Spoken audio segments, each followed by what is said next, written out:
कम है as compare to boiling point of the solution. इसी तरह अब हमें क्या देखना है, जो फ्रीजिंग पॉइंट होता है, जो प्योर सॉल्वेंट का जो फ्रीजिंग पॉइंट होता है वो ज्यादा होता है as compare to freezing point of the solution. यहाँ पे क्या हो रहा है, फ्रीजिंग पॉइंट कम हो रहा है जब हम कोई नॉन वोलेटाइल सॉल्यूट ऐड करते हैं एक वोलेटाइल सॉल्वेंट को। दैट मीन्स अगर आपने देखा होगा, एक जेन्युइन बात है, जब कोरा लग जाता है तो फिर बताया जाता है कि इसको नमक छिड़को, इसको यूरिया लगाओ। और रीज़न क्या होता है वहाँ पे, रीज़न यही होता है कि नॉन वोलेटाइल सॉल्यूट ऐड करने से फ्रीजिंग पॉइंट कम हो जाता है। इससे पहले अगर प्योर सुनो फ्रीज हो जाता था, सपोज वो हो जाता था सपोज -5 डिग्री पे वो फ्रीज हो जाता था। अब क्या हो जाएगा, जब हम नॉन वोलेटाइल सॉल्यूट ऐड करेंगे अब वो -10 पे हो जाएगा। दैट मीन -10 नहीं हो सकता है यहाँ पे। तो इस सिलसिले में जो सुनो है वो फ्रीज नहीं हो जाएगा, वो मोल्टन स्टेट में रहेगा। अब आपको यहाँ पे देखना है कि सबसे पहले आपको ये सोचना है कि फ्रीजिंग पॉइंट क्या होता है। सबसे पहले हम लिखेंगे फ्रीजिंग पॉइंट की definition, FP means freezing point. हाँ, आप लिख सकते हो,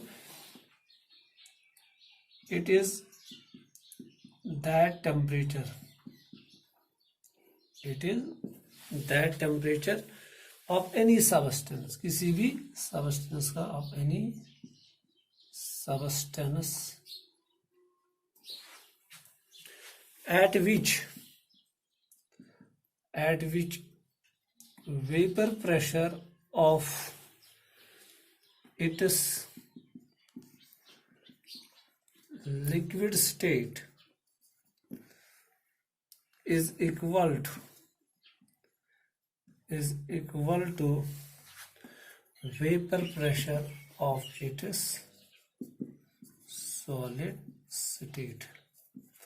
वो टेम्परेचर, जिस टेम्परेचर पे किसी भी सबस्टेंस, अगर आप कोई भी सबस्टेंस लोगे लिक्विड फॉर्म में, तो लिक्विड फॉर्म में जो वेपर प्रेशर होगा उसका, जिस टेम्परेचर पे उस लिक्विड का वेपर प्रेशर उसके सॉलिड स्टेट के वेपर प्रेशर के बराबर होगा, उसी को हम क्या बोलते हैं, फ्रीजिंग पॉइंट। यहाँ पे आपको ये चीज याद रखनी है, आगे मैं समझाऊंगा। और एक डिफिनेशन है, at freezing point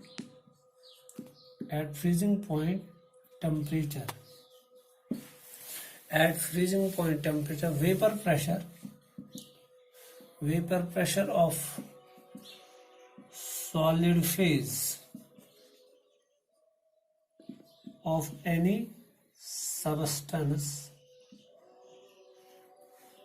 and vapor pressure of its liquid state are equal, is equal। Suppose मैं ऐसे समझाऊंगा, ये एक प्योर लिक्विड है,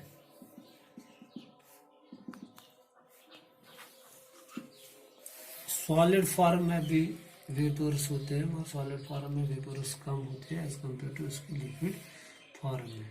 तो ये लिक्विड है, तो ये दूसरा इसी का क्या है, शाबाश, ये सॉलिड है, तो इसके भी वेपर्स होंगे, इसके भी क्या होंगे, वेपर्स। जिस टेम्परेचर पे, सपोज ये वाटर है, ये आइस है, इसी का सॉलिड फॉर्म है, जिस टेम्परेचर पे इसका वेपर प्रेशर, क्योंकि मैंने लिखा it is that temperature of any substance at which vapour pressure of it is liquid state, ये लिक्विड स्टेट है, इसका जो वेपर प्रेशर होगा is equal to the vapour pressure of the, शाबाश, इट इज सॉलिड स्टेट। जब इसका vapour, जिस temperature पे इसका वेपर प्रेशर और इसका वेपर प्रेशर बराबर होगा, उसी टेम्परेचर को हम क्या बोलते हैं, शाबाश, फ्रीजिंग पॉइंट। तो आपको ये चीजें याद रखनी है कि जो लेस वोलेटाइल सॉल्यूट होता है या नॉन वोलेटाइल सॉल्यूट होता है, वहां पे क्या होता है, जो फ्रीजिंग पॉइंट होता है सॉल्यूशन का, वो लेस देन होता है, वो लेस देन होता है as compare to the freezing point of the, क्योंकि मैंने बताया अगर सपोज अगर ये प्योर फॉर्म में है, प्योर फॉर्म में, तो इसका फ्रीजिंग पॉइंट है -4 डिग्री सेल्सियस। अब क्या किया, अब मैंने इसमें नॉन वोलेटाइल सॉल्यूट सब यूरिया ग्लूकोज ऐड किया, तो इसका फ्रीजिंग पॉइंट क्या हो गया, कम हो गया। सॉल्यूशन का फ्रीजिंग पॉइंट कितना हो गया, -4 से और कम, मतलब ये -8 डिग्री सेल्सियस। तो ये बात है किसमें, जब हम यही इसी का मतलब क्या होगा, डिप्रेशन इन फ्रीजिंग पॉइंट, कम होना फ्रीजिंग पॉइंट। सपोज जहाँ पे -4 डिग्री सेल्सियस, -4 डिग्री सेल्सियस ज्यादा वैल्यू रखता है as compare to -8 degree Celsius, तो कम हो गया फ्रीजिंग पॉइंट, बहुत कम हो गया जब हम क्या नॉन वोलेटाइल सॉल्यूट क्या कर रहे हैं, ऐड कर रहे हैं। जरूरी बात है, क्यों हो जाएगा कम, क्योंकि वेपोर्स भी कम हो जाते हैं नॉन वोलेटाइल सॉल्यूट पे, क्या वेपोर्स भी कम हो जाते हैं। जितना वेपोर्स कम होंगे उतना क्या होता है, शाबाश, जो फ्रीजिंग पॉइंट है वो क्या, वो कम हो जाएगा। और डेफिनेटली जब अगर हम यहाँ पे प्लॉट डालेंगे, ग्राफ भी हम डाल सकते हैं, इतना आपने लिखा होगा अच्छी तरीके से, ये भी समझा होगा कि इस डिफिनेशन का मतलब क्या है। मैं फिर से समझाऊंगा, it is that temperature of any substance कौन लिया मैंने अभी, water, at which vapour pressure of it is liquid state, ये लिक्विड स्टेट में जो इसका वेपर प्रेशर होगा is equal to vapour pressure of it solid state, ये सॉलिड स्टेट है इसका, इसके सॉलिड स्टेट की वेपर प्रेशर के बराबर होगा। सपोज यहाँ पे मैं लिखूंगा लिक्विड ए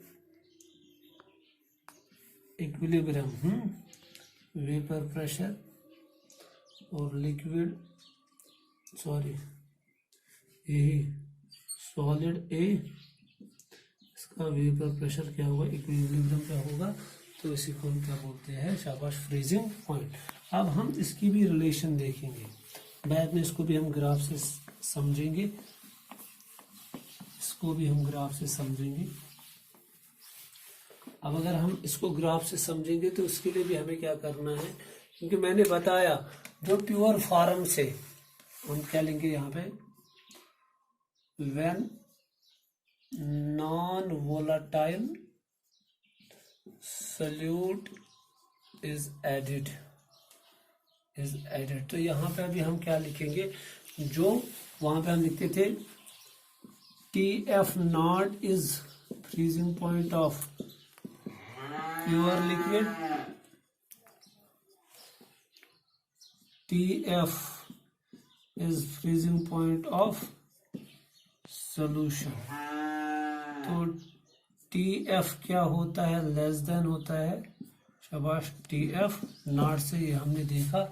तो जो डेल्टा TF होगा, depression in freezing point, change in freezing point, delta TF वो किसके बराबर होगा, क्योंकि इस वक्त TF ज्यादा है, TF माइनस TF नॉट। तो इस तरह ये रिलेशन बन गई इस वक्त। तो ये डेल्टा TF ये भी डायरेक्टली प्रोपोर्शनल, क्योंकि हम नॉन वोलेटाइल सॉल्यूट ऐड कर रहे हैं, concentration of non volatile solute जितना ये डालेंगे उतना डिप्रेशन इन फ्रीजिंग पॉइंट ज्यादा होगा। तो डेल्टा TF फिर से किसके बराबर, प्रोपोर्शनलिटी खत्म करेंगे, KF इंटू क्या, शाबाश, फिर से लिखेंगे इंटू मोलैलिटी, क्योंकि मोलैलिटी टेम्परेचर इंडिपेंडेंट है, इसलिए हम इसी को लेते हैं, क्योंकि यहाँ पे टेम्परेचर से रिलेटेड केस हम पढ़ते हैं। तो यहाँ पे भी जब मोलैलिटी आएगी तो फिर से वही इक्वेशन आएगी। सपोज अगर हमने AB क्या लिया सोल्यूशन, A मोर वोलाटाइल, ये नॉन वोलाटाइल है, तो यहाँ पे भी फिर से वही केस आएगा, क्या, डेल्टा TF पहले हम लिखेंगे into KF is equal to क्या, शाबाश, इंटू M इंटू I में लिखूंगा, I आपको पता है क्या है, वांटा फैक्टर। तो यहाँ पे आपको ये भी पता है ये क्या है, डिप्रेशन इन फ्रीजिंग पॉइंट, ये क्या है, ये है मोलर डिप्रेशन कांस्टेंट, KF क्या है, मोलर, वहां पे क्या था, मोलर एलिवेशन बॉइलिंग कांस्टेंट, यहाँ पे क्या है, मोलर डिप्रेशन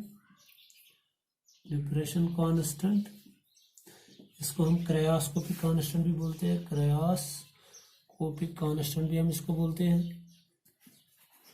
M मोलैलिटी है एंड I क्या है, वांटा फैक्टर।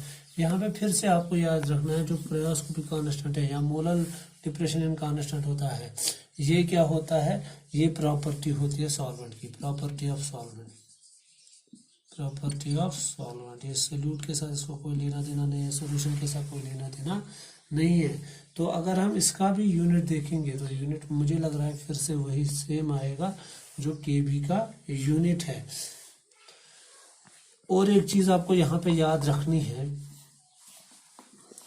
यूनिट अगर आपको देखना है क्या है के एफ का, तो आप फिर से देख सकते हो डेल्टा टी एफ शाबाश डिवाइड बाय एम, फिर से क्या आएगा, इसका क्या आएगा केल्विन शाबाश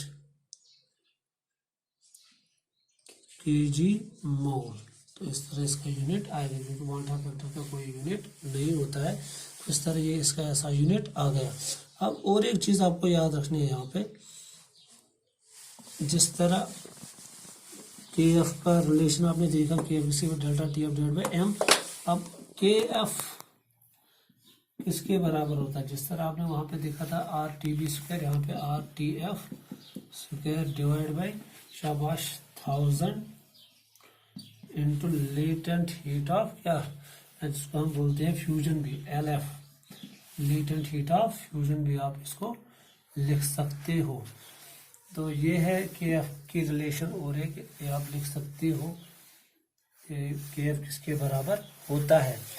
और एक चीज आपको यहाँ पे याद रखना है, ये बहुत important, for any substance, for any substance, for any सब, किसी भी सबस्टेंस के लिए जो के एफ होता है वो ग्रेटर देन होता है के बी से।